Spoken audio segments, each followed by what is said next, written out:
অজানা জন্তুর পায়ের ছাপ, বাঘের আতঙ্ক জামালদহে। জামালদহে মঙ্গলবার দুপুর থেকেই অজানা জন্তুর পায়ের ছাপ ও গর্জনকে কেন্দ্র করে আতঙ্ক ছড়িয়েছে। জামালদহ গ্রাম পঞ্চায়েতের 202 খাসপস দারিকামারি গ্রামের ভারত বাংলাদেশ সীমান্তে ইতিমধ্যেই আতঙ্কে ঘুম উড়েছে এলাকাবাসীদের। বাঘ ধরতে ইতিমধ্যেই মঙ্গলবার বিকেলে পার্শ্ববর্তী জঙ্গলসহ চা বাগানে লাঠি সোঁটা নিয়ে খোঁজাখুঁজি শুরু করেছেন গ্রামবাসীরা। জানা যায়, স্থানীয় একটি চা বাগানের জঙ্গলে গতকাল থেকেই বাঘের মতো গর্জন শুনে আসছে গ্রামবাসীদের কয়েকজন, এবং পার্শ্ববর্তী চাষের জমিতে মিলেছে অজানা জন্তুর পায়ের ছাপও। আর যাকে ঘিরেই চাঞ্চল্য ছড়িয়েছে এলাকায়। পুলিশ এবং বন দপ্তরকে খবর দেওয়া হয়েছে। খবর পেয়ে ঘটনাস্থলে পৌঁছে জামালদহ বিট অফিসের আধিকারিকরা। কি বলবেন?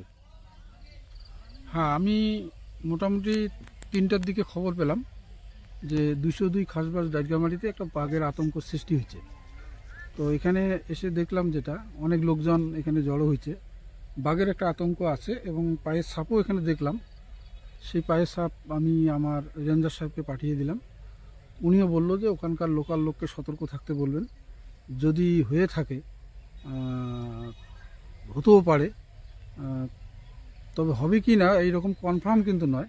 তবুও এলাকাবাসীকে আমাদের বন দপ্তরের পক্ষ থেকে আমরা বলবো, সবাইকে অনুরোধ করব যে আপনারা সবাই অ্যালার্ট থাকবেন, সাবধানে থাকবেন এবং আমাদের সঙ্গে প্রতিনিয়ত যোগাযোগ করবেন।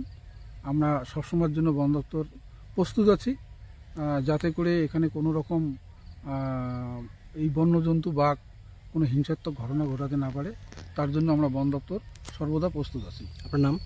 আমার নাম বিমল কুমার বর্মন। আমি আটদালি পোস্টে আছি। একটা চকুগুলো আছে না, বাঘ যদি আমার থাকে তাও কাউ টের পাবে না। যে বাগানের চকি আছে না।